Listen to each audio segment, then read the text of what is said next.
much. Yes. You put it on Slack? No. Here, I mean, if you go here, if you press the button at the top, right, you can copy the link. Okay, I will put here. You want to throw it in the chat? Yeah. Okay, it's in the chat. Awesome. So we are live in YouTube. So I guess we could have a little introduction here. We probably won't start the presentation for a few minutes, but I'm Jeremy Ellis. I'm a high school teacher. I've been with TinyML4D for a couple of years. The people who have been around, I think since the start, are Marcelo Rove and Marco Zanero. Marco's from ICTP, the International Center for Theoretical Physics, and basically does a lot of the coordination behind the scenes of all our get-togethers. And Marcelo Rove is amazing at making educational material. You too, would you like to just do a little intro? Okay. No, nice to meet you guys. I'm Marcelo Rove. As I said, I'm a professor in Brazil. I teach TinyML, and I used to do lectures and write about embedded machine learning and edge machine learning. Nowadays, with a little bit more focus in generative AI to the edge. I think that's it. So the Marco, and also have Jesus here. Is also work with us since the beginning. Hi, Jesus. Hello, Jesus. So I'm Marco Zanero. I'm a researcher at the International Center for Theoretical Physics. I've been doing the Internet of Things for very long. Hello, everyone. And now moved to TinyML. So I'm really interested in finding out how people use TinyML for different sorts of applications. Jesus, do you want to introduce yourself? Okay, thank you, Marco, Marcelo, Jennifer. My name is Jesus Lopez. I'm from Cali, Colombia. Yes, I'm working in general artificial intelligence in different applications, and one of my areas of work is the edge AI. So a different application, and I'm very interested too in general in how to teach artificial intelligence. From this, very interesting. I work too in the ethical aspect of artificial intelligence, but it's very nice to be here to share the space to know the awesome application of tiny machine learning and AI. Thank you, Marco. So what we have today is two presentations and a concept. We've got I'm gonna try to pronounce the names. It's Benjamín Arratia from Spain, and doing a lot, but mainly around automatic robot paths, which I'm super interested in. And we have Austin Kaburia, and hopefully a couple of other people doing biodiversity assessment. The third thing is going to be, if we have time, a little chat about the brand new DeepSeek R1. And I know Marcelo and I are working on different ways of dealing with that. But hopefully other people have some views there. So unless there's, we should, Marco, mention Austin. And someone could probably put a link in the chat. I will put the link in the chat. Perfect. And do you remember the dates? Is it February 26th? There's an Edge AI conference. 25, 26, and 27, the 3 days in Austin, Texas. Perfect. And the link's in the chat. So can we get started? Benjamin, do you want to introduce yourself and see if you can take over the screen? Yes, I'm trying to right now. Bring the code here, maybe. Do you see anything? Not yet. Not yet. You must. Don't panic. This always happens. I'm not panicking. It's okay. It's always happening. I just want to share the screen. So I was trying to do some fancy stuff, but no. This one. Okay, I think now maybe. Perfect. Yeah, okay, here we are. So, hi everyone, my name is Benjamín Arratia, or Benjamín Arratia, if you want to say it in English. So I'm gonna start with a little of my background. Sadly, I didn't prepare anything about path planning today, but I have some other slides if you want to talk a little more about that, Jeremy. So I'm actually from Chile. I have a Bachelor of Science with a major in robotics engineering. And then after my Bachelor of Science, I worked in Crystal Lagoons. It's a Chilean company that developed like these crystalline lagoons, like big pools. And I worked there helping automate or making a robot to clean the lagoon. After 2 years over there, I'm working a little with LoRa and LP1s. I came here to Valencia to work in the Universidad Polytechnic Valencia on my PhD. I'm actually, which title is Optimizing Machine Learning Algorithm Execution on IoT Infrastructures. So not much about robotics in this part, but more about sensors, TinyML, and environmental intelligence. So this is gonna be a good practice actually for my thesis presentation because I have to defend like in a month and a half. But I tried to center around TinyML and the things that I have done around that. So this is Mar Menor. It's the largest saltwater lagoon in Europe. It's around this zone in Spain, in Murcia. And it's a beautiful place. It has like a rich ecosystem and like seahorses and things like that. But sadly, when you first Google it, you see things like this. Like in between 2016 and 2021, we have like 1,500 tons of fish and shellfish dead arises from the bottom of the lagoon because of eutrophication and human activities. So what happens in this zone? So you have lots of agricultural activity, mining, fishing, etc. And it contaminates the ground around the region in Campo de Cartagena. And then there's a process called ephemeral streams that basically is when it rains really heavy over there. And all the paths of the like dry rivers around that zone flow towards Mar Menor and contaminate it, causing these problems and these dead fishes are arising from the bottom. It's tragic. So when I first started working here in UPV, I joined this Smart Lagoon project. It's an European project, and they want to build, or they wanted actually ended in December last year, to build a digital twin of the Mar Menor to gather data from different sources and to predict or actually to have a real-time image of what's happening and even predict what could happen with different parameters. So I mainly focus on two parts of the project. One, we deployed environmental monitoring buoy in the middle of the Mar Menor, measuring different parameters for water quality.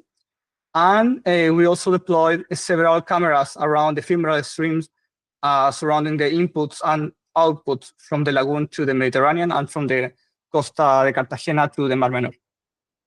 So we had a few challenges around this. And one is that, okay, first, the discharge measurement code that actually measures how much water is flowing towards the Mar Menor. The process looks something like this. The first prototype was developed using Raspberry Pi, a camera, and just sending the videos from the camera to data like gathering place where they run locally the code. It wasn't an edge computing solution. But the problem is that ephemeral streams are ephemeral.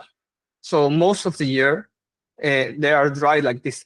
So it's fairly like anti-synthetic, like anti-ecological to have a whole system running for most of the year when we have like 4 events in a year. So, but we want, and it's really like important to catch that type of process, but it's not so efficient to have the camera looking at it for empty and dry ground for most of the year. So we developed a Bodoque. Bodoque stands for Bimodal Observational Device for Optimizing Quantification of Ephemeral Streams. That's a mouthful. And it basically has 2 modules, a low power sensing module and a high performance edge module. The idea is to have a TinyML camera that it's constantly monitoring for water presence in the ephemeral stream. And then only when it detects water in the ephemeral stream, it activates the edge, the high performance edge module that will record the videos. And we also improve the system. And now we don't have to send the videos back to the cloud. We process them at the edge level in the device. So the prototype looks like this. So we have this TinyML, this one in the example is an Niclavision, and it will be on most of the year, looking for water. Then it will activate a relay and a Raspberry Pi system or a Jetson NVIDIA Series A device, and it will process the data until the water is gone. And it will send the results back to an ESP32-based device that has LoRa connectivity. And then we can send the results back with LoRa and the LoRa protocol. This is a protocol that we developed here too. So that's kind of the thing about TinyML. So, and with that, comparing with the first device that we deployed, we have like 97% in energy savings because it's basically off most of the year. But the thing is that this zone around Mar Menor has lots of ephemeral streams or possible sources of water. So when we want to expand the system to new locations, we run into the problem of not having actually data to train, because as these ephemeral streams are so ephemeral that we actually don't have so many pictures of the place with actually water. So we developed this Bodoque collector, I call it, device that it's only the low power sensing module. That is an Niclavision and a LilyGo T3S3 device. This is our actually right here. It's a little prototype that is able to just for two uses actually. One is to test actually how the model that we train is working. So we just capture a picture, send it to this other device, and save it to the SD card with a label, water or no water.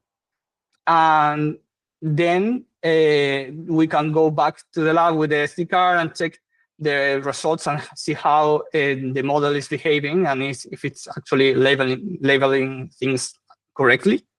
And the other thing is that actually we have new data with us. So if we relabel the data, we can retrain the model and help this little device that is battery power.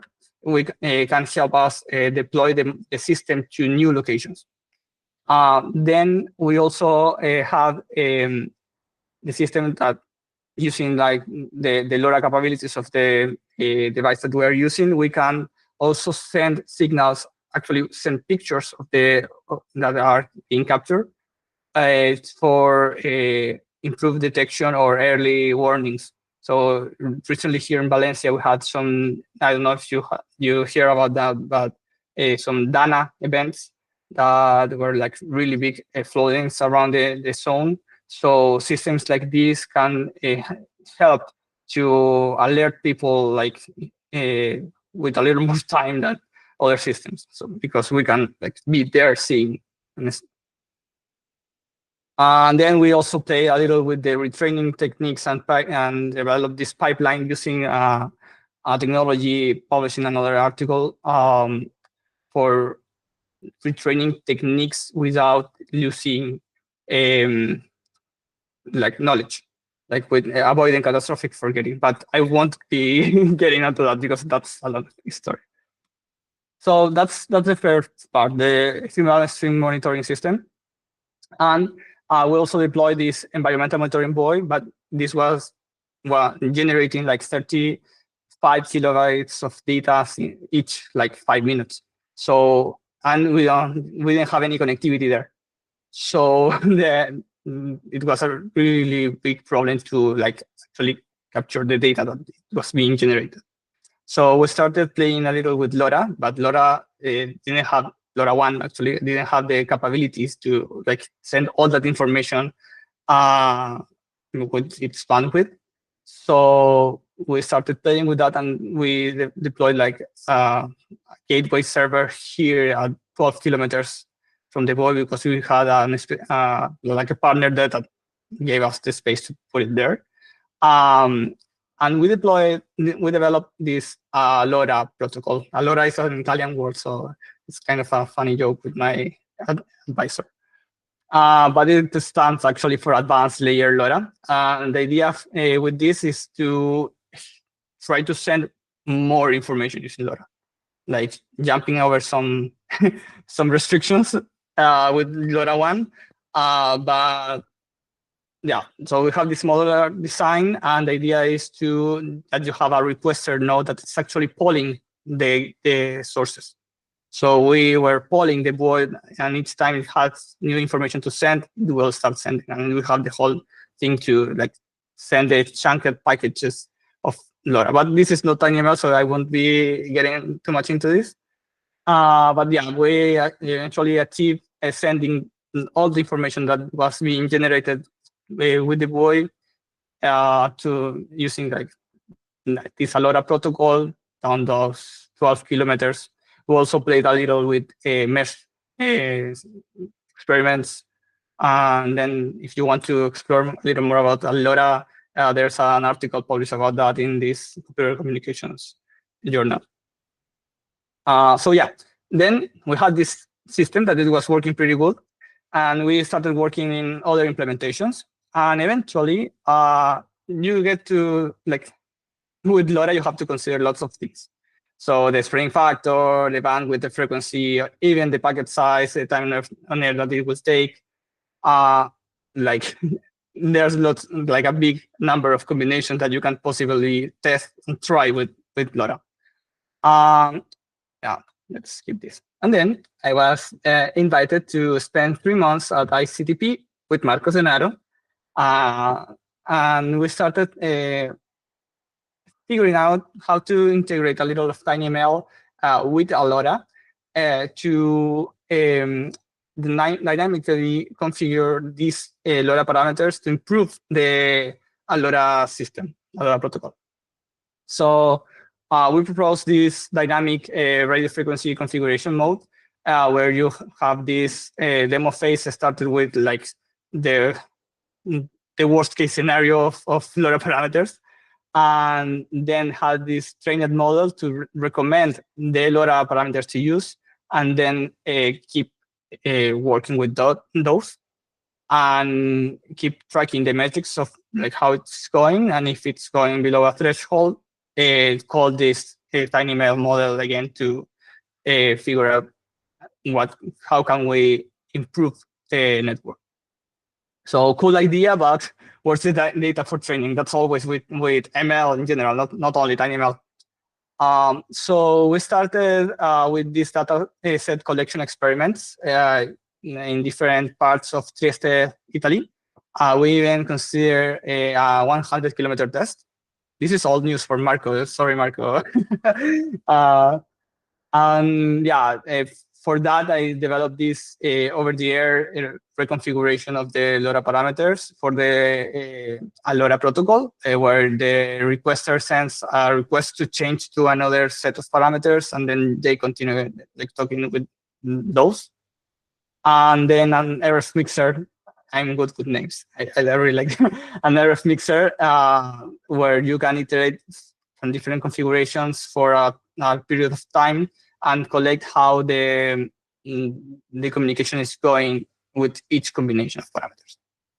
So yeah, we went back to the lab. We tested lots of things around that, and eventually we got really good results at big distances, and we even achieved this 100-kilometer test in Trieste. This is the happiest history.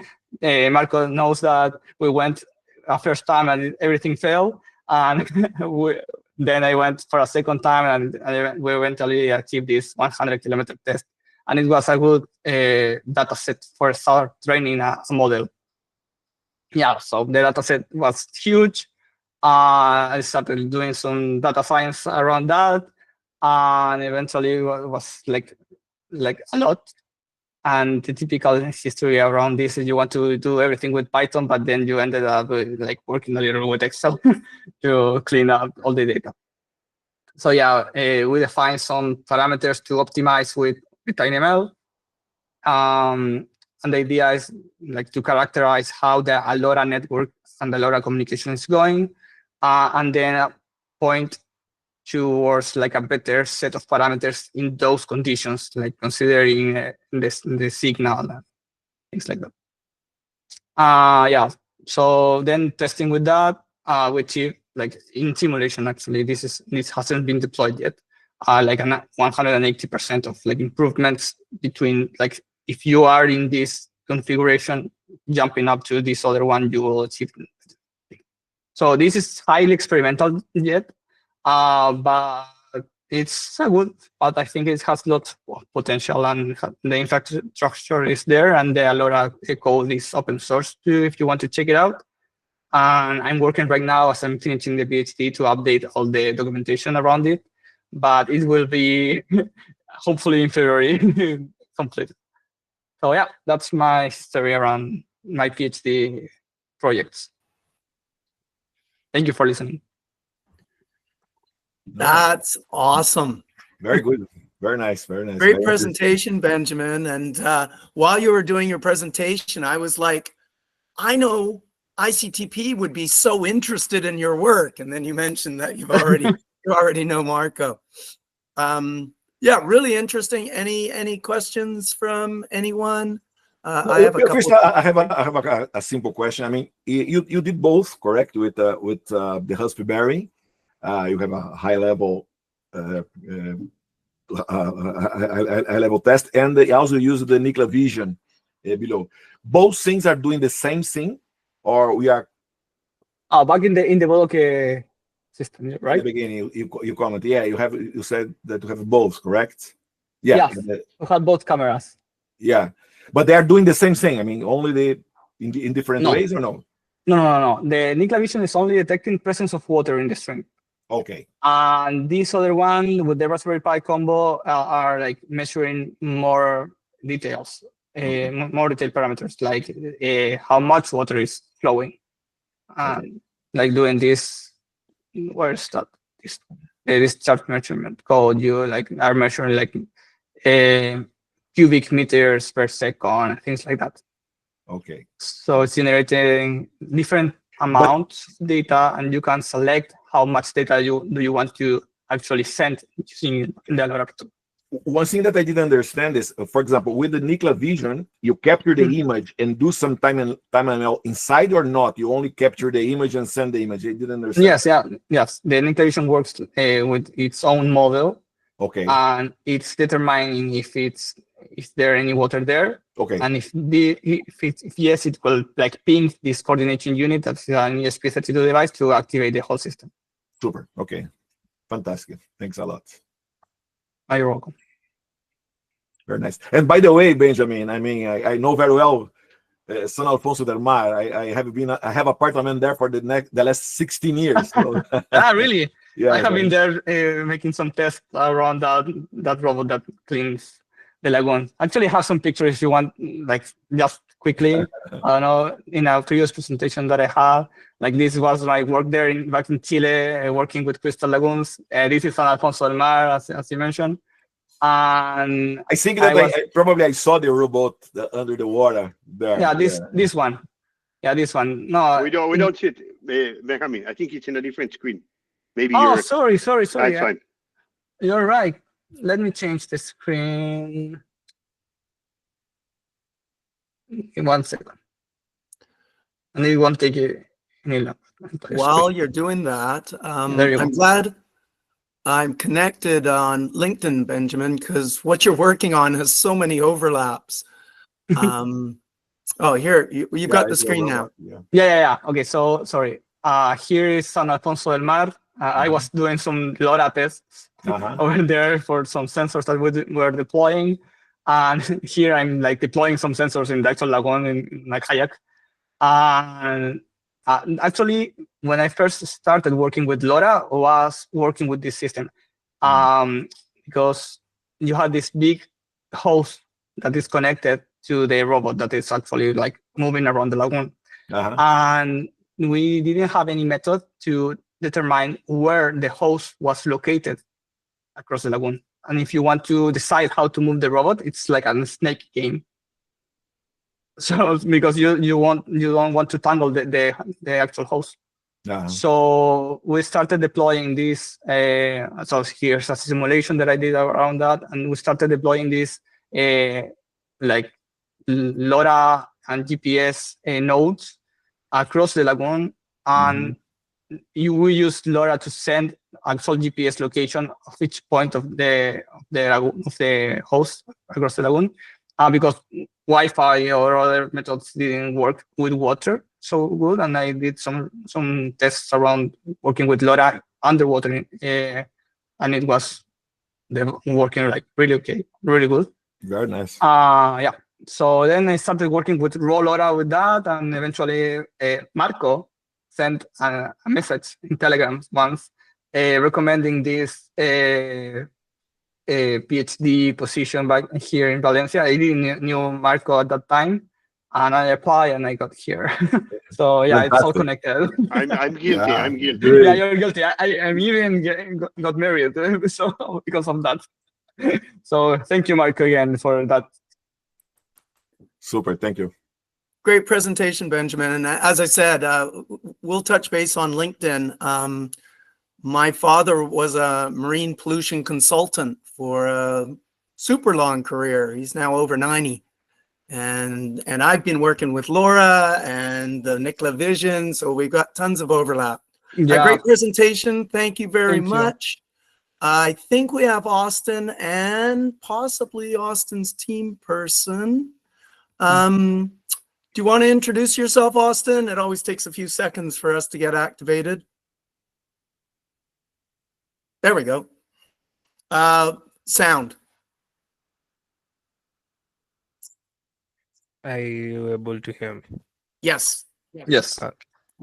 Yeah. Hi, I'm Austin Kaburia. I technically just finished my undergraduate, mechatronics engineering. Did my presentation some few days ago, and the slides that we're going to share are more or less that. I didn't have enough time to make like slides for this. I'll be presenting with my teammate Angela. She's also here. She'll be beginning the presentation and introducing the project. Great. Welcome. You're muted. Can you hear me now? I'm sorry. Hi, Angela. Welcome. Hi. My name is Angela. I'm doing mechatronics engineering. I'm feeling really nervous right now. Whew. But anyway, let me present. Don't be nervous. Thank you.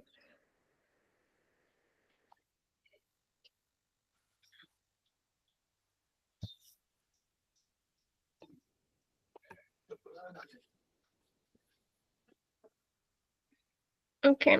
I hope you can see my screen. No, not yet. Not yet. Oh, yes. Yeah, it's appearing. It's starting. So our project is called Development of AI-Powered Biodiversity Assessment System. We call the product itself Conservacam. Sorry, Angela. Sorry, Angela. Could you please put in the presentation modes? I think it's in the slideshow, so it's bigger. It's okay. Okay. Let me see. Where is it? It's the bottom, the bottom, the top. No slideshow. Let me see. And sometimes when it goes in Yeah, slideshow, yeah. it goes on a different screen. So sometimes we just Yeah. have to go with this. A minute, give me a minute. Maybe you enter in the slide mode is better. You put in slide mode and enter. Okay. I don't know if I got it right or no. Is it okay. Austin, you can just share your screen instead. I don't think I know how to do it right now. No, but it's okay. Okay, go ahead. Yeah, we've had this before. No problem. Just go ahead with this. You'll see. I don't know if you'll see anything. There's that button, see it. second slideshow at the top. Okay. Oh, this. Yeah. Thank you. Yeah. Thank you. Thank you. Thank Great. you, Austin. Okay, so yes, our project is called Development of AI-powered Biodiversity Assessment System. The product itself is called ConservaCam, and our team consists of 4 people right now: me, Austin, and Bernard and Steve. We are doing the same course, and actually Austin came up with this idea, and I contacted him. Let me talk about myself. I don't know about the rest. I contacted him because I thought the project would be very interesting to do. So yeah, let me explain more about it. Okay, currently, 1 million wildlife species are at risk of being extinct, and there has been a report by the Living Planet. There has been the Living Planet report says that there has been a 69% decline in wildlife population over the last 50 years, and this obviously calls for action. So to do this, one of the ways to conserve wildlife is by estimating population, which is currently being done or has been done before. Some of the ways this has been done is by ground counts or aerial counts. With this can be a bit, ground counts is really labor intensive. It requires a lot of effort. It can be prone to observer bias since, hello. Okay. It's prone to observer bias because if you're going out to look at the animals, you might not see every animal. You might assume you've counted all, and yeah, that is not effective. I think okay. Aside from the ground count and the aerial count, camera traps also came up as an improvement. I'm sorry. I'm really sorry. I'm really nervous right now. So let me not look at the slides. So yes, what we're planning to do is we are planning to estimate population. Our project, what it does, it estimates population. This is our current project.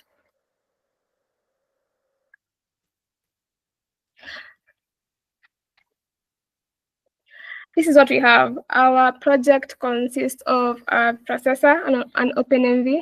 It consists of 2 sensors, a PR sensor and a microwave sensor. It also has the power bit, which is a battery, and a boost converter. What we aim to do with this project, we have 2 sensors. These sensors are meant to detect animals. Most systems use a PR sensor to do the detection itself, but this can lead to a lot of false triggers because the PR sensor you can also detect when maybe a branch is shaking or there's movement that is not caused by animals themselves. So we add in the microwave sensor help in this to help in this. So if you combine both the PR sensor and the microwave sensor, you will reduce the number of false triggers that your system has. For example, Snapshot Serengeti in Tanzania, they used only a PR sensor, and they had like 74%. They had 74%. The system had like a huge percentage. Okay, 74% of false triggers, and we're trying to reduce that by including 2 sensors. This is it. This is an explanation of what I'm trying to say. We use an AND logic, both the PR sensor and the microwave sensor, to detect this, to detect motion. The PIR will detect the changes in temperature. So, and the microwave will capture the disturbances. It will capture motion, in short. We also have an OpenMV camera, OpenMV microcontroller, which has an inbuilt camera for ATP to record the motion. We included an NRF to transmit videos, but right now we're trying to shift from that to either a GSM or a Wi-Fi module because the NRF was being a bit difficult. It was being a bit challenging to use, and we plan on, since we'll be deploying this in the world, we currently don't have we don't have night vision, but we're planning to work on that the next 3 months. So our system currently has a sleep mode. It sleeps at around 6 p.m. It will be on from 6 a.m. to 6 p.m. and then it sleeps till 6 a.m. again. So it will be able to capture the motion from 6 a.m. to 6 p.m. But we're planning to change that. Okay. Oh, our system has been deployed. We have deployed a system. That's why I don't have it here. I only have like an OpenMV. We deployed a system yesterday at Kenya National Park. So we're hoping to get some videos and some photos from there to see how our system is performing at the moment. But yeah, this is currently what our system has. It has 2 sensors. It has an OpenMV microcontroller. It has an NRF, and it has boost converter, couple of transistors, resistors, and a battery. So okay, this is the flow. The flow of the system. It starts by booting up and configuring the real-time clock, and then now the whole system begins. When motion is detected, it wakes up. It checks the time. Is it from 6 a.m. to 6 p.m.? If it is, it records a 10-second video. If it's not between 6 a.m. to 6 p.m., it will transmit data. We're planning, if we're not recording from 6 a.m. to 6 p.m., we'll be transmitting data. And then after transmitting data, it will sleep till 6 a.m. If no motion is triggered, it will go back to sleep mode because we're trying to conserve the battery power. Yes. We created our own PCB actually. We etched it in school in a physics lab. This is what we used. We created the schematic in KiCad, yes, and then we printed it out in school. As you can see, it has the sensor, the controller, the NRF, the sensor, the PR sensor, the controller, the NRF, the boost converter, the battery, and a couple of other resistors and transistors here and there. So this is the system. I think you can see it. OpenMV, PIR, microwave, the boost converter, the battery, and we have the NRF right here. We also, I don't know, I don't have pictures of our design. We also created the design. We 3D printed it in school. It was really, really awesome. We stayed up all night 3D printing it. I don't know if I have photos of it somewhere.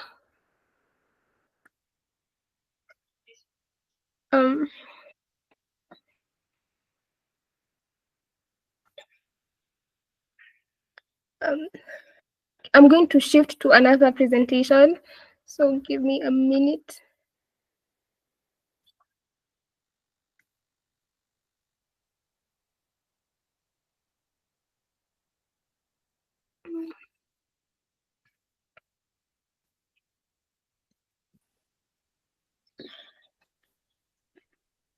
So yeah, this is our current 3D design. We are planning on improving that because we want to make our system more compact. So we won't use this design for long. We're just going to use it for our 5th year presentation and for deployment, but we won't be using it from like next week. This is our design. It was really cool to make it. Yes, we used SolidWorks. We started off with FreeCAD and then we shifted to SolidWorks to create the design. It has 3 sides. It has a logo on the back. I don't have the photo of the logo on the back. We have a CC for the conserver cam. The front will at the front you see you have like 2 holes. One is for the OpenMV, the other is for the PIR, and for the back we have a section for the battery. Battery is plug and play. We don't once you deploy the system in the wild, you can easily, our system will inform you of the battery levels. So if you get a notification that the battery level is maybe below 20%, you can easily go and remove the battery, charge it, and then bring it back. It has a section, a plug and play section for removing and attaching the battery back.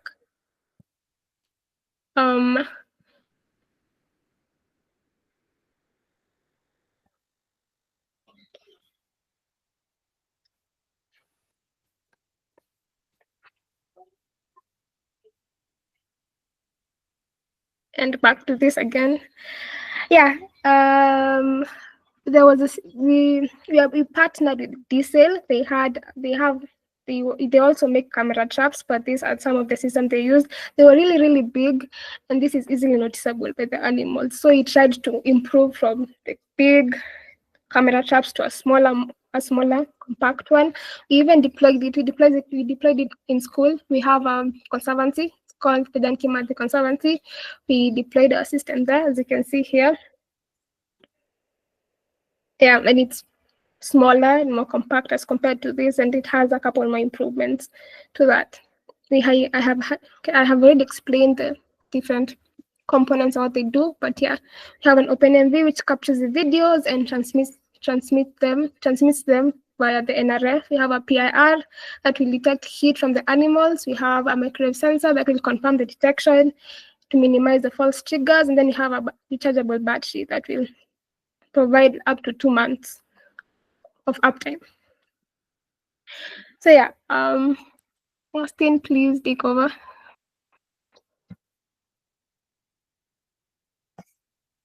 Okay. The entire aim of this process, we discovered this is after the fact when we went to Kenya Wildlife Service, KWS in Kenya. They do usually want to count animals. They want to know the species of the animals. They want to know they have 10 rhinos, and it's usually hard for them to do that. And this was really good after the fact to know that this was actually a problem that we were solving, and we were not just trying to engineer something. And yeah, so in the beginning we start with an initial animal count, which is we collected data for sheep, for like an object detection to try and do an initial animal count to look at how would object detection just count animals. This was good, but it's limiting considering camera traps are just when you record a video, an animal passes in front of the camera, it can go, if it gets out of frame, then comes back again. Any object detection model would count it as 2, as a double count. So previously, people have tried to look at re-identification of animals through like the skin patterns.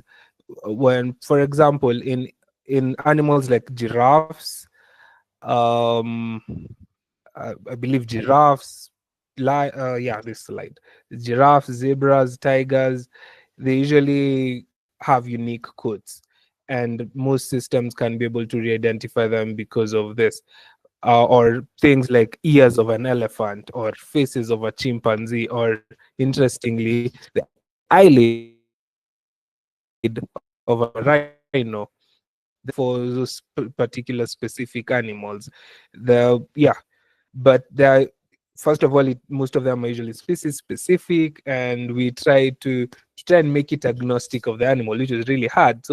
But we discovered that humans have a unique walking style, and this has been used to some degree for re-identification. And to do this, that's the next slide.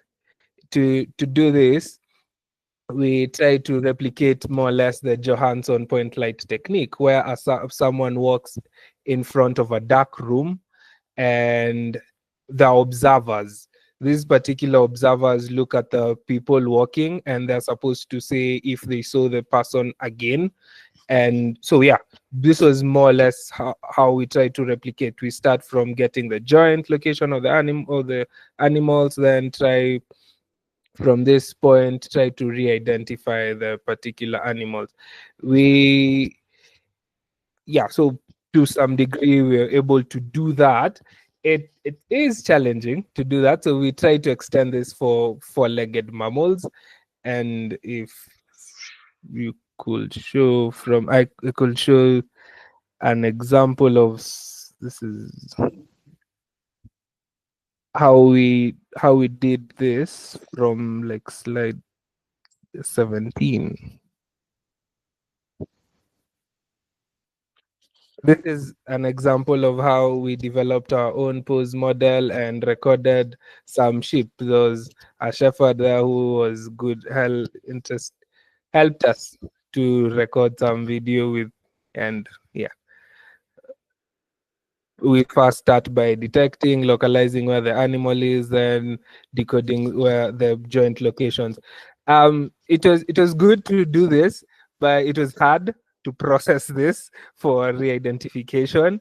So we decided to localize on just use one animal in frame. This was cool, beautiful, but the feasibility was a bit hard. So we looked at, there's a data set, a TikTok data set on horses.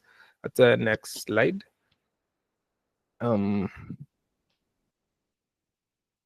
Yeah, so this was cleaner, a much cleaner way to test our system. We have the horses, then this is how we reduce the horse too. We reduce it to a graph and we look at it in each particular frame. We encode the edge weights as the Euclidean distance between the visible joints. And our first test was doing a Frobenius norm. Next slide. So this was when we computed the Frobenius norm for each adjacency metric for our graph representation. This particular signal is for the animal. We could be able to see that the two rectangles are repetitive in motion, which tried to give us a hint of, yeah, probably, maybe it does make sense. And when you look at the reduce in magnitude over time can be represented by as the animal moves from the point of view, which added a bit of noise. And the point where like around 100 frame count is when the animal got outside the point of view. So we were able to compute something. We were able to reduce an animal into this particular signal. Since this came from the theory of, I don't know if I'll pronounce it well, Lefebvre, is that motion, when we walk, we exhibit, when there's expenditure, when there's I think expenditure of time and energy, you exhibit some rhythm as we're walking. And so we try to encode our embeddings differently. Next slide. We used something called an average vectorized normalized Laplacian, where we compute for each particular frame the normalized Laplacian to be able to get a bit more details to it, to capture more details. And the results were, next slide. This is an example of 304 and 306 is the same animal as they're walking, and 485 is different. This we reduce the embeddings to 2 dimensions for visibility with PCA and TSNE, where 485 were clustered separately compared to 306 and 304. This is not entirely perfect. It has we have a few things to work on, and in the next slide, which we'll be improving to do this particular estimation. This was on our clean set. We did an object detection. We calculated the numbers, and even though it was not as accurate, it tried to perform well. It might be biased on the data set, but it did perform to some degree. Okay. Next slide. Yeah, these were more or less our results on our PCB from the 3D design. And we, interestingly, it was good enough to win some hackathon last year and presented in ICRA. This particular methodology, it was more of preliminary results. Next slide. Next slide. Yeah, some of our references. And yeah, we would want to acknowledge after collecting the data, the shepherd, he's called Kimathi. He told me to take a photo of him, and anytime I present anywhere, I need to mention him. And I tried to do that. And yes, he helped me take this, and yeah, that's it. Oh, and Omusugu helped us at the Conservancy to deploy our camera trap there. Unfortunately, there was like little to no traffic there, so we went out and looked. That is why we moved to Nairobi National Park. It's much bigger. It has like more species, and since we deployed it yesterday, we hope to collect some data and play with it, at least see what we can get from all this process. Yeah, thank you. I think the next slide is that. Yeah, that is us after receiving a trophy and a medal.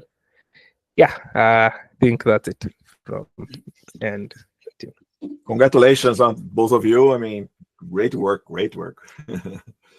Yeah.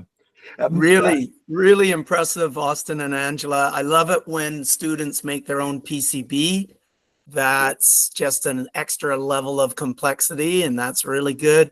And Austin, I love the whole pose estimation. I've done a whole bunch of face pose and body pose, so I understand the level of difficulty, but such a powerful thing. It never occurred to me that the cameras could do the multiple sets. Like, I've just been working with the pose, and you're doing the gait. That's a whole level of complexity. I'm really impressed with your project. Any questions for these guys?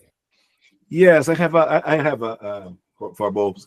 I mean, well, your embedded device you use only to capture the image and transmit the video for post processing. You use the cloud or big machines to do the, let's say, the ER part of that, the AI part of that. Do you thought about, for example, to do some tests, trying, for example, to use it because you have the camera and you capture, or you know that the animal are there or something are there because the movement. And in spite of the start to capture the video and transmit, to do some kind of embedded machine learning to detect if they are really an animal, and only after that to send the video. You know, with that you can extend the life of the battery, reduce the bad videos. No. Did you try that or not? I mean, like the TinyML that that we are talking about. We did not try that. We've not tried that. That is actually good, because our entire aim was for the pose estimation. We were not able to make it run on edge. That is the entire process. No. I mean, I'm not telling you to do the post processing there. I mean, only to use the TinyML part of the let's say the process to run a small model and inside the camera, only to check, for example, when you get some movement, to only check it's an animal, for example, or not, or you can include classify some animals, or it's animal, or it's only a movement of the vegetation, or is a man, something like, I mean, it's something we can say. Yeah, it should reduce what for like sending the data. We have some improvements to make, considering right now even we were trying to look for something low cost to transmit, and that is why we chose NRF, which we currently having some fighting to do since it's radio transmission. But yes, we can try to process on edge. Yeah, it should be possible to try and detect if there was anything captured here or just another false trigger that we will be transmitting. Yes, A it will question. make Put the battery longer. Yeah. Question, Austin. Yes. Is your process sending the video or is it sending the pose information? We're sending videos. We're not able Okay. to run the pose estimation. Our current pose estimation that we developed uses a vision transformer. We've yeah. So we've not found a way to reduce that to the model to run on edge. So currently we've not transmitted videos, but ideally if or when we do transmit videos, it should be for it will be videos like animals, not a pose representation. Right. Excellent. Yeah. Any other questions for Maybe these two? Okay. Excellent presentation, Angela. I have Austin. a suggestion, another suggestion, Benjamin. Maybe in the future, maybe you can also try to test with another kind of hardware. Nowadays, there is a lot of hardware with lower power consumption that you can run more powerful models like pose estimation, for example. You can run in devices with a neural network inside by hardware, for example. No, so it's something that you can try. Do you have recommendation? Like Yes, Yes. for example, the Vision in iGrove from CD Studio is it's very interesting. You know, I can send you some information. I have I put some tutorials in the web about that. I mean, that's because they are very low powered. So these are very good and you can do pose estimation. Also, maybe out of the price range, but the Jetson Nano Orion. No, it's another. No, this is a completely out. But I must say, what they're it will trying be to do is expensive to run advanced. it Yeah. on like in the wild to leave a Jetson. It's a little risky. Yeah, good Right. point. No, I'm making no sense about we are talking about the energy. The point is only the save energy because what they want is to have several of those devices connected to a center one, like they had like a Raspberry, and those send information to a bigger computer. No, I think that's the case. I think we're pretty close to done here.